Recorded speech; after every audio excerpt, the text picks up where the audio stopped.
I thought today I would film from my happy place and talk about different things that I've been thinking about with regard to this channel, Think Analog, and how my happy place may apply to what we're talking about here.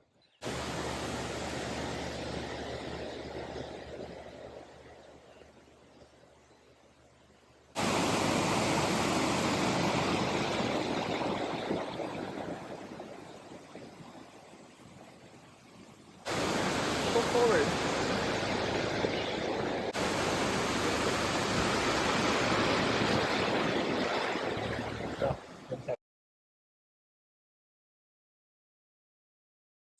I have the tape measure. You're at the front by unit 3. So, Linda, yeah, this is kind of that walkway that they're talking about.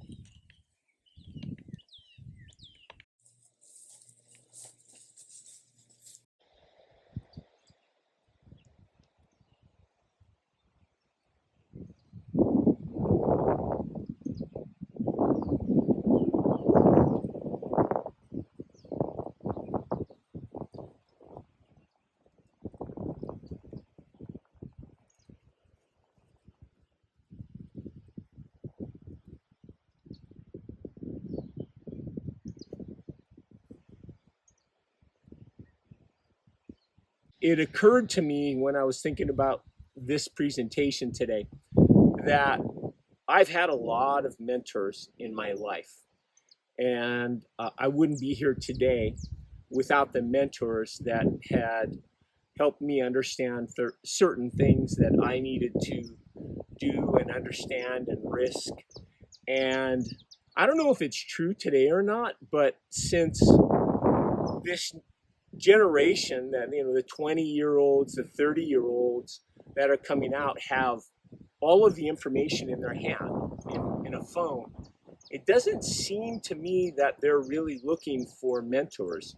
And in fact, since they're used to having all of the information in their hand and being able to get it themselves, I don't know if it means that they think that they're not being able to keep up with everyone if they don't know all of the answers. But certainly, I have offered more than once to help young people understand the business I'm in. I'm in the real estate business, 40 something years in the business. And I've said, hey, if I can ever help you understand the good, the bad, and the ugly of the business, feel free to reach out to me. Here's my phone number. Love to buy you coffee and tell you what I've learned over the years, and it might help your entry and your success in the real estate business. I can't think of one that has called me and said, yeah, I'll take you up on that. And I don't know what that's about, because if I go back to when I was 25 or 30 years old or early in my career, and someone who was more experienced than me offered to take me under their wing or offered to tell me what they understood about the business I was getting into, I would have jumped on that and thanked them. I would have bought the coffee. I was thinking about it. I said a little bit earlier in the video, I wouldn't be here today without the mentors that I had from a very small age right up until today. And I'm going to talk about 3 mentors that I've had that have made a difference in my life and the lessons that they taught me. The first is obvious, my father. My father wasn't from the generation that gave you a big hug and gave you quality time. If you wanted time with my father, you went to work with him. You worked with him and you labored with him. He taught you how to work and taught me how to work and taught me how to use different tools. And the way that he showed love was to show you that he loved you by teaching you. He wouldn't take time with you if he didn't love you or like you. He taught me how to work. Till this day, I can work. He was a worker. He would get up early and he worked till the very end of his life. Really taught my brother and I how to work, and how, more importantly, one of the things he taught us was to make choices, to make decisions, to choose for ourselves. It's interesting. He used to say to us when we would bring a problem to him, Boy, that sounds difficult. I sure hope you choose wisely, right? And at times, I just wanted him to tell me the answer, right? I just wanted to say, here's what I would do, and here's how you should do it. But he almost always would leave it up to me and leave it up to me to figure out. Because of that, from a very early age, my brother and I could make decisions, make them quickly. We could take the available information, and sometimes all the information isn't available, and we were able to make a good decision for us. And that was the key for us, right? I remember asking him, my father, about a girl I was dating. I wanted to know what he thought about her. I hope I'm not breaking YouTube rules here, but he said, I'm not the one that has to wake up with her. And that's the truth. So he was saying, you have to make the choice about the woman that you bring into your life. You're the one that has to live with, and you're the one that has to wake up with her. So my father taught me how to work, taught me how to make a decision. The second big influence in my life were my high school football coaches. Lahaina Luna wasn't known at the time for having very good football teams. We were thin on players. Maui High, Baldwin, the various high schools had many more players than us, and they were bigger than us. And I remember my sophomore year being a very tough year. We didn't win a single football game. And then we got a new football coach who said to us, I don't care how big they are. I don't care how many of them there are. We are going to work harder than them, and we are going to build a determination, and you are never going to quit. And that's what we worked on. He would run us up and down the field, up and down the field. And at that time, water was optional. Now, this is in Lahaina. Sun's baking. We were wearing thick jerseys, thick pants, and they would say to us, hey, if you work hard, if you give us your best in the first hour and a half of practice, we'll have a water break. And invariably, somebody would goof off, somebody wouldn't do their job, and they would say, no water break today. Now, mind you, we would start at 4 o'clock, and we would go until 6:30. And we would run sprints from about 6 o'clock, 6:10 to 6:30. And at the time, I thought we were a bunch of, I don't know, what's the word that's politically correct today? A bunch of weaklings, right? Because we'd be standing after we finished doing the run, and we'd be throwing up as we stood waiting for the next run. And we just thought we were weak. Well, it turned out we were probably dehydrated. We probably would be child abuse today. Those coaches taught us not to quit. And there was no quit in us. Our offensive line averaged 185 pounds, and we played teams that were 250 pounds on average. And they taught us that if we hit them before they hit us, we would control them. So we had to be quicker off the line, hit them first, have better technique, and never quit, drive our legs. And throughout my life, that has come back to help me grow and help me succeed and help me have the things I want in life, because there is no quit in this dog. If you talk to my wife, I will not give up. That's what my high school football coaches taught me. I'm going to use one person's name that I'm going to, I want to use his name because he really taught me a lot about adding to making choices, right? Sometimes it's easy to make choices when there's nothing on the line, right? But when you're making a big commitment, a big dollar amount, sometimes you can default to the easy choice.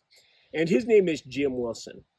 I'd started in the business. I was in my early 20s, and I had found a 4-unit apartment building for sale in Anaheim. And I brought it to Jim, and I said, you know, here's the property, Jim. And I remember the number, and this is the early 80s. It was $240,000.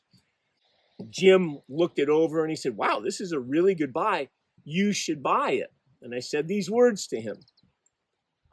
That's a good idea, and I'll think about it. And he looked at me and he goes, don't think about it, effing do it. And you didn't say effing. He said the real word. He said, effing do it. And I go, wow, okay. Well, if I do it, how do I do it? And he told me how to structure the transaction, how to bring in partners, and to buy the property, because I didn't have a nickel to buy the property. And I was able to bring in a client who was an attorney, a client who was a doctor. We would manage it. We acquired it, and we ended up buying it. We got some owner financing at the ripe age of 24, I think it was, I bought my first investment property. And that's because Jim said, don't think about it, just effing do it.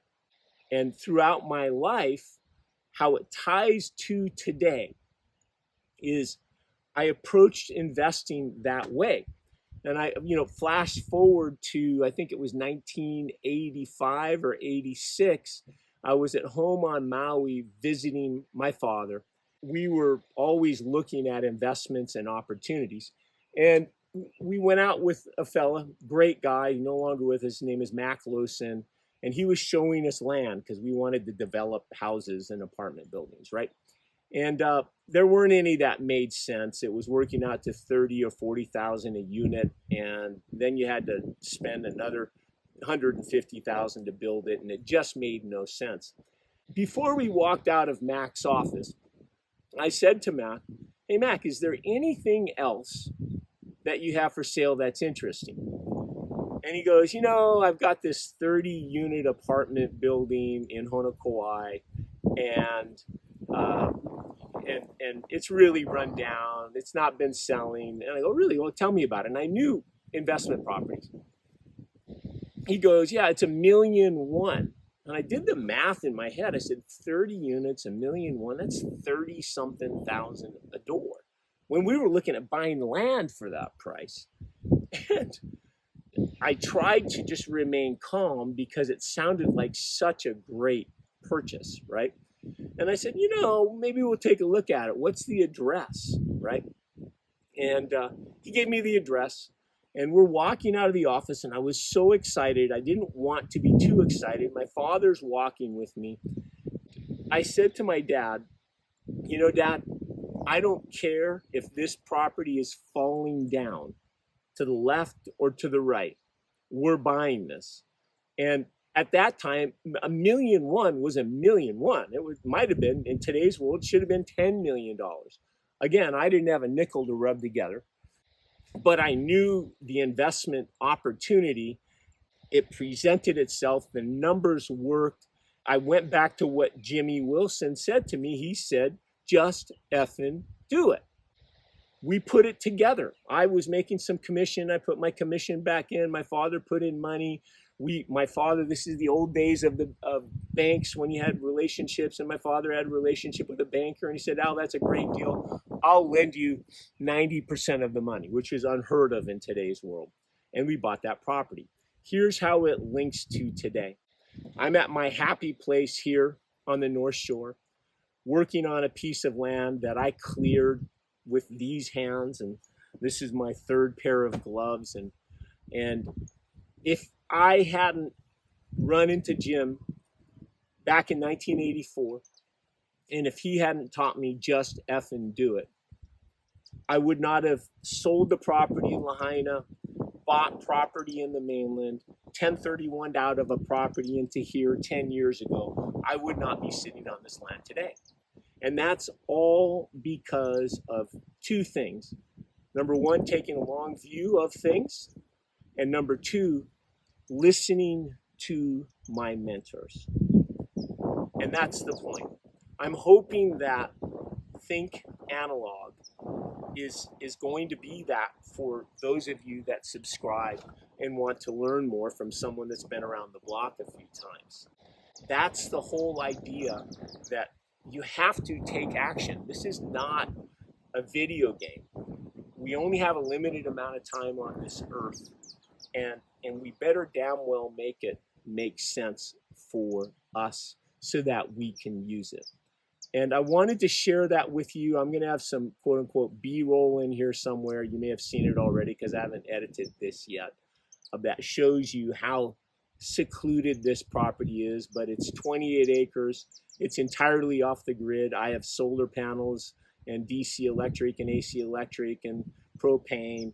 And this land was literally overgrown when I bought it. I had no idea there was flat land here when we bought it. To put a bow on this, it's because of those mentors that I'm here today. And I'm hoping that I can pass that on to you. Now, my commitment is always to leave you with a great quote. And George Washington said, whether you think you can or cannot, you're right. Think about it.